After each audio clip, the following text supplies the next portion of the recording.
Oke, bismillahirrahmanirrahim. Assalamualaikum warahmatullahi wabarakatuh. Semoga teman-teman mahasiswa sehat selalu, diberikan kesehatan. Kita bertemu lagi dalam perkuliahan online, masih pada materi populasi dan sampel. Kalau minggu kemarin kita membahas bagaimana cara menentukan besarnya sampel dari populasi yang ada. Pada pertemuan kali ini saya akan membahas tentang macam-macam sampel. Langsung saja ke materi biar tidak menghabiskan banyak waktu.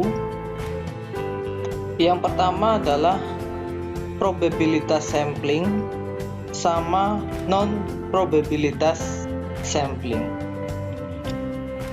Sampling probabilitas adalah sampel yang semua anggotanya itu memiliki peluang untuk dijadikan sebagai sampel dalam sebuah penelitian.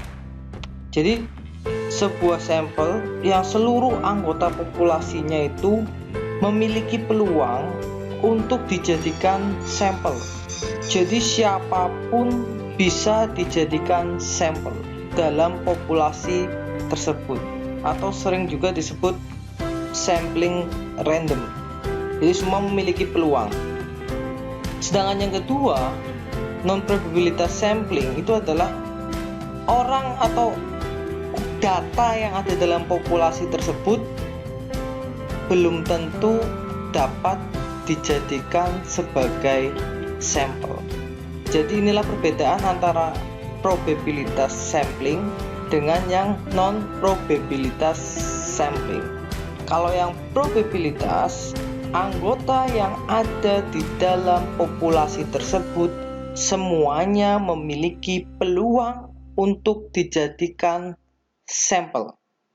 Tapi kalau yang non-probabilitas, seluruh populasi yang ada dalam penelitian tersebut itu tidak semuanya memiliki peluang untuk dijadikan sampel. Nanti dalam yang probabilitas maupun yang non-probabilitas akan dibagi lagi menjadi turunan-turunannya. Untuk slide selanjutnya kita bisa lihat. Untuk yang probabilitas sampling itu ada 4 jenis sampel, yaitu sampling random sederhana, sampling sistematis, sampling berstrata, dan juga sampling cluster. Sedangkan yang non-probabilitas sampling nanti ada beberapa jenis juga, ada 6 jenis. Yang pertama adalah purposive sampling, quota sampling, available sampling, sampling kebetulan atau accidental sampling, snowball sampling, dan sensus. Nanti kita akan bahas satu persatu, baik yang non probabilitas maupun yang probabilitas sampling. Kita masuk yang probabilitas sampling terlebih dahulu. Yang pertama adalah sampling random sederhana. Ciri-cirinya di sini, yang pertama, setiap anggota populasi mempunyai peluang yang sama untuk dipilih menjadi sampel. Jadi anggota dalam populasi tersebut memiliki peluang yang sama untuk dijadikan sampel. Langkah kedua adalah periset memberikan nomor pada seluruh anggota populasi, lalu mengundinya sampai mendapatkan jumlah sampel yang dibutuhkan. Jadi harus diberi nomor terlebih dahulu dalam melakukan pengambilan sampel.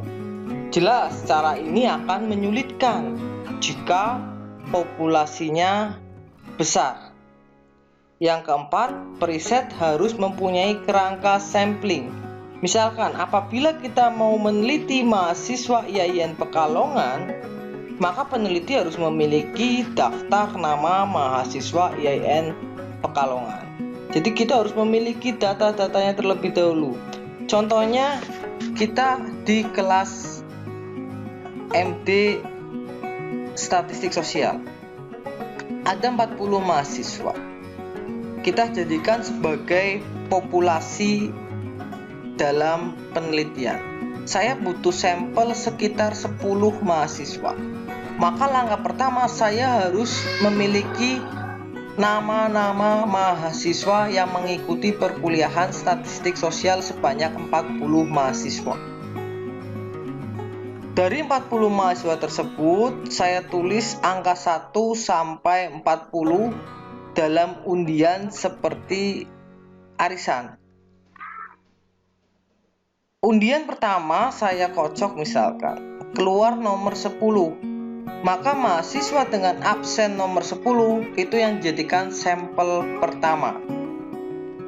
Nomor 2 saya kocok, keluar nomor 3. Maka mahasiswa dengan nomor urut 3 itu akan saya jadikan sebagai sampel kedua. Begitu juga seterusnya sampai saya mendapatkan 10 mahasiswa. Karena saya membutuhkan sampel sebanyak 10 mahasiswa, maka saya harus mengocok undian sebanyak 10 kali. Itu yang dinamakan sampling random sederhana. Bayangkan kalau mahasiswanya 1 juta, saya harus buat undian 1 sampai 1 juta. Itu akan sangat melelahkan. Jadi ini sampling random sederhana mudah, cuma akan menyulitkan apabila populasinya sangat besar. Oke, sampai sini sudah paham ya. Kita masuk yang kedua, yaitu sampling sistematis. Ini hampir sama dengan yang sederhana, cuma agak dipermudah. Yang pertama, periset terlebih dahulu merandom untuk sampel pertama, sedangkan berikutnya menggunakan interval tertentu. Misal, kita akan mengambil sampel sebanyak 100 orang dari 1000 mahasiswa. Maka langkah pertama kita adalah menentukan rasionya terlebih dahulu. Rasionya dari 100 ke 1000 itu 1 dibandingkan 10. Maka yang perlu kita siapkan adalah nomor undian dari 1 sampai 10 saja. Tidak perlu 1 sampai 1000, cukup 1 sampai 10 saja. Teknik ini juga jelas harus memiliki daftar sampling. Dibandingkan random sederhana, teknik ini dirasa lebih mudah jika populasinya besar dan lebih akurat serta hemat waktu dan tenaga. Contoh lagi misalkan. Jadi misalkan contohnya, mahasiswa statistik sosial itu ada 40 mahasiswa. Kita butuh sampel sebanyak 10 mahasiswa. Maka perbandingannya adalah 10 dibanding 40 atau 1 dibanding 4. Maka kita tinggal membuat undian nomor 1 sampai nomor 4. Ternyata setelah diundi yang keluar adalah nomor 4. Maka nomor 4 ini, absen nomor 4, akan dijadikan sampel pertama. Tadi kita membutuhkan sebanyak 10 sampel. Sampel pertama nomor urut 4, ditambah 4 lagi nomor 8, itu adalah sampel kedua, tambah 4 lagi nomor 12 itu sampel ketiga, tambah 4 lagi nomor 16 itu sampel keempat, seterusnya sampai kita mendapatkan 10 sampel. Jadi cukup pengalinya saja. Butuh 10 sampel dari 40 mahasiswa, maka perbandingannya adalah 10 dibanding 40 atau 1 dibanding 4. Maka nomor undian yang dibuat yaitu 1 sampai dengan 4. 1, 2, 3, 4. undiannya diambil cukup satu kali. Kalau keluar nomor 4, berarti absen nomor 4 akan dijadikan sampel pertama. Ditambah 4, absen nomor 8, sampel kedua. Ditambah 4, absen nomor 12, sampel ketiga. Dan seterusnya sampai kita mendapatkan 10 sampel dari 40 mahasiswa yang dijadikan populasi. Itu contoh sampling sistematis. Sampling berstrata. Ini adalah sampling yang agak rumit, cuma validitasnya tinggi karena dia melalui 2 tahapan. Pada teknik ini, populasi dikelompokkan ke dalam kelompok atau kategori yang disebut dengan strata. Strata ini bisa berupa usia, kota, jenis kelamin, agama, tingkat penghasilan, dan sebagainya. Sampel ini bertujuan untuk membuat sifat homogen dari populasi yang heterogen. Jadi sifatnya membuat sifat yang awalnya macam-macam kita buat lebih homogen atau dibuat lebih sama. Teknik ini digunakan untuk populasi yang bersifat heterogen dan berstrata. Karena teknik ini merupakan sebuah prosedur yang biasa digunakan untuk mensurvei segmen atau strata yang berbeda dari suatu populasi. Keuntungan teknik ini adalah dapat memperoleh secara jelas mengenai sifat-sifat populasi yang heterogen. Maka populasi yang bersangkutan harus dibagi dalam strata yang seragam dan dari setiap lapisan diambil secara acak. Contoh, misalkan yang biru ini adalah mahasiswa Fuad. Yang merah mahasiswa FTIK. Yang hijau mahasiswa Fasya. Kita membutuhkan sampel dari seluruh mahasiswa itu. Maka kalau mahasiswa Fuad itu jumlahnya 3, mahasiswa FTIK 6, mahasiswa Fasya 3, kita harus ngambilnya proporsional. Kita butuh 4. Maka yang Fuad diambil 1, yang FTIK diambil 2, yang Fasya diambil 1. Jadi harus proporsional. Jika populasinya besar, maka sampelnya juga akan semakin banyak. Populasinya kecil, maka sampel yang diambil juga sedikit. Contoh lagi ini, populasinya heterogen. Ada kotak, ada segitiga, ada lingkaran. Maka kita akan buat stratanya terlebih dahulu. Kelompokkan terlebih dahulu. Merah dikelompokkan merah, hijau segitiga dikelompokkan hijau segitiga, kuning lingkaran dikelompokkan kuning lingkaran. Baru diambil sampelnya. Kita misalkan, kita andaikan populasinya adalah seluruh mahasiswa IAIN. Heterogen, ada yang dari FTIK, ada yang dari FEBI, ada yang dari Fuad, ada yang dari Fasya. Maka langkah pertama kelompokkan dulu, yang Fasya berapa, yang FEBI berapa, yang Fuad berapa. Nanti baru diambil dari masing-masing fakultas sesuai dengan jumlah masing-masing. Kalau sini contohnya sama, jumlahnya 5 semua, maka juga sampel terpilihnya diambil rata, masing-masing 1. Kalau yang sebelumnya jumlahnya nggak rata, ada yang 3, 6, dan 3. Biru 3, merah 6, hijau 3. Maka cara pengambilannya pun yang biru 1, merah 2, yang hijau 5. Atau contoh ini, jadi dalam sampling strata bisa proporsional atau bisa disproporsional.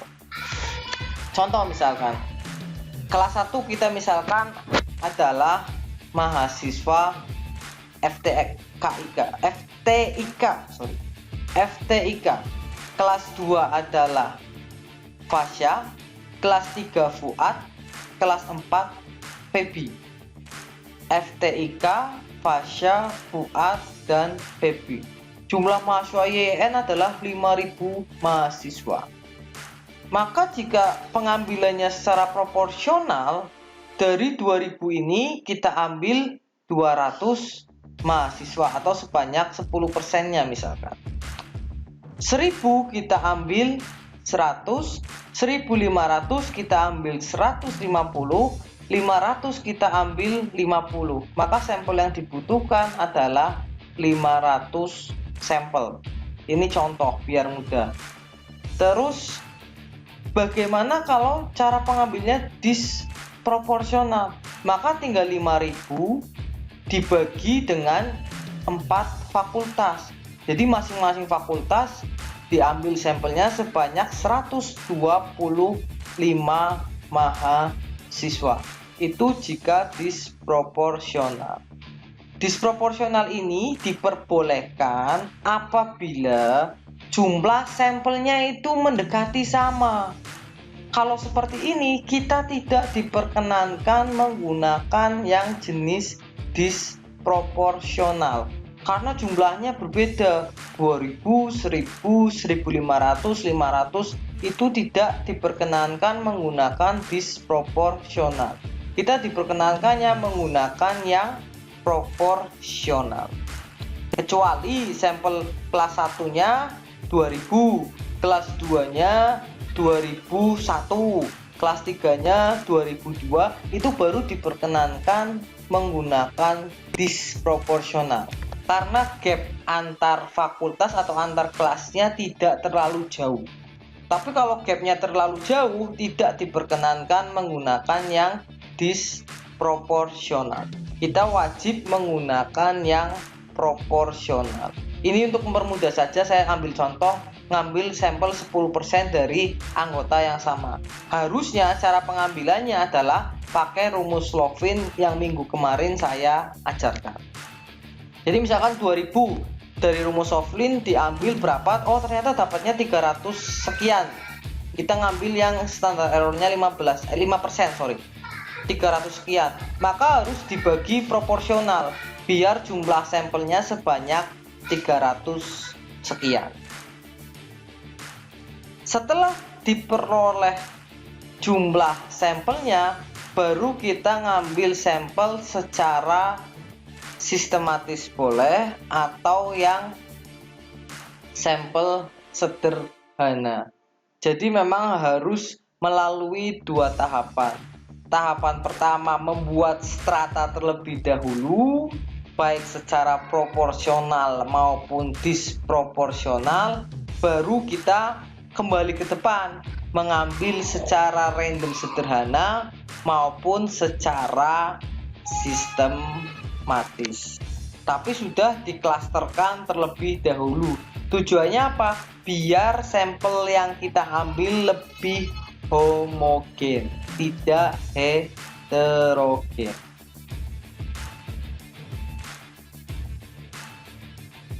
Yang keempat adalah sampling cluster. Teknik sampling yang dilakukan dengan cara mengambil wakil dari setiap daerah atau wilayah geografis yang ada. Cluster memiliki beberapa keuntungan. Di antaranya adalah hemat biaya dan tidak memerlukan daftar sampling. Kita tidak memerlukan daftar nama-nama orang yang akan diambil sampel. Kekurangannya adalah apabila salah dalam mengelompokkan, karena bisa membuat klaster tidak representatif lagi untuk seluruh populasi. Contohnya gini, kita mau mengambil 100 sampel dari 1000 populasi yang ada. Kita sudah membuat blok-blok dulu, atau kita mau mengambil yang mudah 500 sampel dari 1200 populasi. Kita mau mengambil 500 sampel dari 1200 populasi. Maka kita blok-blokan dulu yang A100, B100, C100 sampai L100. Karena kita butuhnya hanya 500, maka undiannya kita cukup mengambil 5 dari 12 blok yang sudah kita siapkan. Undian pertama A, maka blok A ini yang nanti akan dijadikan sampel. Sebanyak 100 orang yang ada di blok A itu akan jadikan sampel. Undian kedua keluar blok D, maka 100 orang yang ada di blok D ini yang akan jadikan sampel. Kita sudah punya 200 sampel. Undian ketiga L, maka 100 orang yang ada di blok L akan jadikan sampel. Undian keempat G, 100 orang yang ada di blok G akan jadikan sampel. Dan undian kelima ternyata keluar J, maka 100 orang yang ada di blok J akan jadikan sampel. Karena kita butuhnya hanya 500 sampel, maka undiannya cukup sampai 5 saja.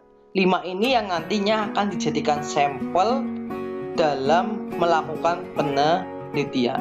Jadi kita cukup memblok-blokkan terlebih dahulu, terus kalau sudah terkumpul baru dilakukan pengambilan dan tidak perlu diundi secara menyeluruh. Kalau sudah selesai sampai 500, ya sudah selesai di situ. Nah, ini perbedaannya antara yang stratified sama cluster. Kalau stratified itu harus merata. Setiap blok harus diambil secara keseluruhan, merata, dan diambil secara proporsional.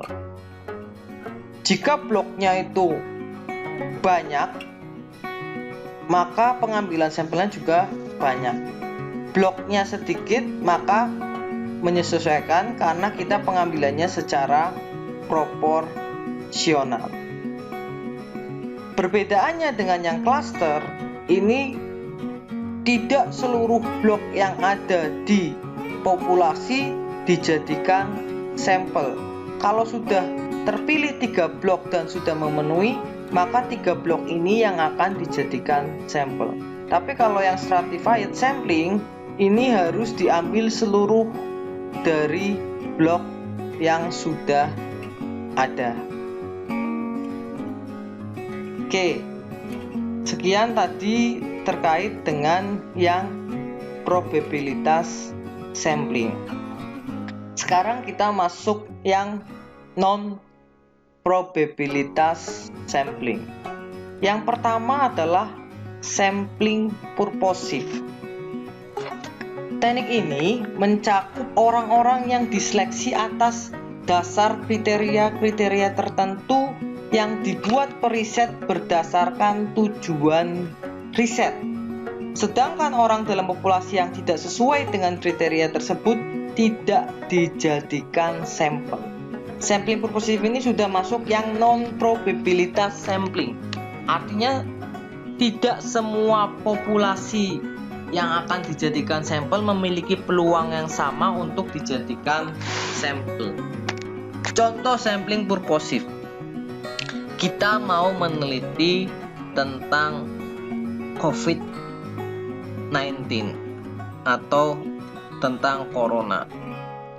Maka data yang kita butuhkan itu berasal dari orang-orang yang kompeten di bidang kesehatan. Maka periset akan mengambil data di bidang kesehatan, baik itu dokter, perawat, kepala dinas kesehatan, ataupun Kementerian Kesehatan. Kita tidak mungkin mengambil data di bidang kehutanan karena concern penelitian kita terkait dengan COVID-19. Jadi sampel yang kita ambil adalah orang-orang yang kompeten di bidang tersebut. Kalau nggak kompeten atau tidak terkait dengan bidang tersebut, akan kita sisihkan, tidak kita jadikan sampel. Itulah sampling purposive. Jadi yang diambil yang benar-benar sesuai dengan bidang yang akan kita teliti. Yang lain tidak kita ambil. Dan siapa yang menentukan itu? Yang menentukan adalah peneliti sendiri. Siapa yang akan dijadikan sampelnya. Itu contoh yang non-probabilitas pertama, yaitu purposive sampling. Beberapa riset kualitatif sering menggunakan teknik ini dalam riset observasi eksploratoris atau wawancara mendalam. Biasanya teknik ini dipilih untuk riset yang lebih mengutamakan kedalaman data daripada untuk tujuan representatif yang dapat digeneralisasikan. Contoh, bila contoh tadi sudah saya contohkan, ini ada contoh lagi. Bila kita ingin meriset mahasiswa terhadap sepak bola, maka sampelnya adalah mahasiswa yang suka sepak bola. Yang tidak suka sepak bola, maka kita abaikan untuk tidak dijadikan sampel. Ini contoh yang sampling purposive. Berikutnya adalah sampling kuota. Teknik ini hampir sama dengan teknik purposive. Sampling kuota adalah teknik untuk menentukan sampel dari populasi yang memiliki kriteria tertentu sampai jumlah kuota yang diinginkan oleh riset. Contohnya, kita mau meriset kepuasan mahasiswa terhadap IAIN Pekalongan. Mahasiswa terbagi dalam 4 kelompok dengan kriteria yang telah ditentukan riset. Sampel sudah ditentukan 40 orang, sehingga masing-masing kriteria sebanyak 10 orang. Dan kita yang menentukan sendiri siapa saja orang tersebut. Tidak perlu melalui random atau diacak seperti random sederhana maupun sistematis. Ini contohnya. Oke, sekarang sampel berdasarkan kemudahan atau available sampling. Pemilihan sampel ini berdasarkan kemudahan data yang dimiliki oleh populasi. Periset di sini bebas memilih siapa saja anggota populasi yang mempunyai data berlimpah dan mudah diperoleh periset. Contoh, periset ingin mengetahui opini kalangan pelajar terhadap berita Pilpres. Periset bisa langsung ke kampus terdekat karena di sana pasti ditemui sampel dengan ciri kalangan pelajar yang menonton berita Pilpres. Atau contoh, kita pengen tahu tentang opini mahasiswa terkait dengan COVID-19. Karena kita fokus di mahasiswa, maka kita langsung saja datang ke universitas. Karena di sana kita pasti akan menemukan mahasiswa. Atau kita pengen tahu opini karyawan bank terhadap COVID-19 karena kan isunya bisa beredar melalui uang. Maka kita akan pengen tahu opini dari para pegawai bank seperti apa. Maka kita tinggal datang ke bank saja. Karena data kita pasti akan ketemu di sana. Jadi itu sampel berdasarkan kemudahan. Keuntungan teknik ini adalah menghemat waktu dan biaya. Kekurangannya tingkat generalisasi rendah. Riset ini biasanya untuk riset awal dan penjajakan. Yang keempat adalah sampling kebetulan. Teknik ini memilih siapa saja yang kebetulan dijumpai untuk dijadikan riset. Teknik ini digunakan antara lain karena periset merasa kesulitan menemui responden atau karena topik yang diriset adalah persoalan umum. Contohnya kalau di sini preset ingin mengetahui kredibilitas seorang Jokowi atau presiden kita yang merupakan peristiwa yang diasumsi semua orang tahu siapa beliau. Maka preset bisa menanyai orang yang kebetulan ditemui. Atau yang lagi booming sekarang, orang semua tahu tentang COVID-19. Maka kita bisa menanyakan tentang COVID-19 kepada semua orang. Atau ojek online, kehadiran Gojek itu seperti apa? Kita bisa menanyakan ke semua orang, baik ke supir angkot, baik ke mahasiswa, baik ke pedagang, dan lain sebagainya. Semua pasti tahu siapa ojek online. Apa itu ojek online? Itulah sampling kebetulan. Dan berikutnya adalah sampling snowball. Teknik ini merupakan teknik penentuan sampel yang awalnya jumlahnya kecil, kemudian berkembang semakin besar. Orang yang dijadikan sampel pertama diminta memilih atau menunjuk orang lain untuk dijadikan sampel lagi. Begitu seterusnya sampai jumlahnya banyak. Jadi mirip kayak MLM. Misalnya gini, kita nggak tahu tentang kebudayaan Prancis. Kita pengen meneliti tentang kebudayaan Prancis.